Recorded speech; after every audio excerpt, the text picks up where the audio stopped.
Magandang buhay! Welcome back sa aking YouTube channel. Sa video na ito ay ibabahagi ko sa inyo ang aming naging karanasan sa aming mga alagang kambing na kung saan ay nagkaroon sila ng sakit sa balat. Ibabahagi ko sa inyo ang aming naging paraan sa paggamot sa mga ito.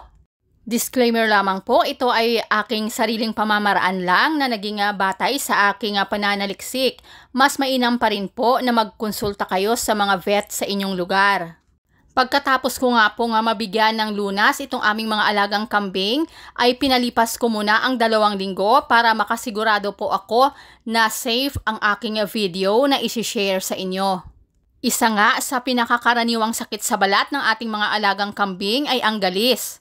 Ito ay dulot ng mga mites o maliliit na insekto na naninirahan sa ilalim ng balat.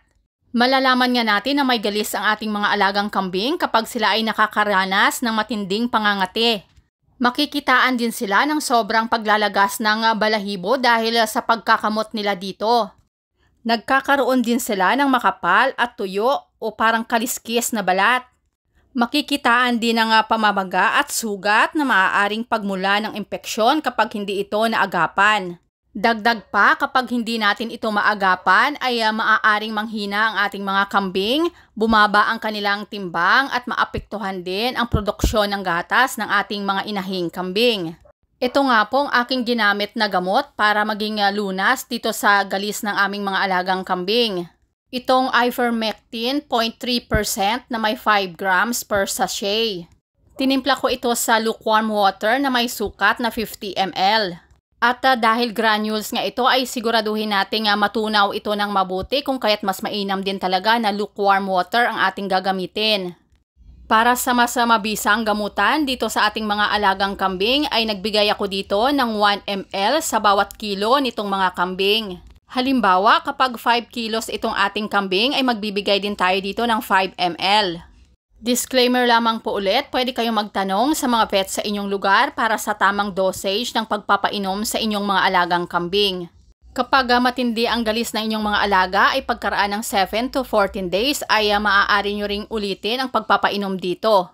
Sa case nga nitong aming mga alaga ay hindi ko na nga inulit ang pagpapainom dito dahil nakita ko naman na nagkaroon talaga ng improvement sa kanilang balat. Kung kaya't mas maganda talaga na naaagapan natin kaagad ang mga sakit na dumadapo sa ating mga alaga. Paalala lang pala, kapag nagpainom tayo ng ivermectin sa ating mga alagang kambing ay dapat siguraduhin natin na hindi sila mga buntis. Lalong-lalo na nga sa unang 45 days ng kanilang pagbubuntis, bawal po ito. Sa mga pangkatay na kambing ay may withdrawal period tayo. Ganon din sa mga gatasang kambing. Bago nga sila gatasan o katayin ay siguraduhin muna natin na nakalipas ang 28 days pagkatapos natin sila bigyan ng ivermectin. Sa gantong paraan ay masisigurado natin na safe for consumption ang kanilang karne at gatas. Yun lamang po, sana ay meron akong naibahagi sa inyo na kahit kaunting kaalaman sa video na ito. Sa mga kagaya kong nahihilig at gustong maging business ang pagkakambing ay paki-subscribe naman ang aking YouTube channel at sana ay sabay-sabay tayong umunlad sa pagkakambingan.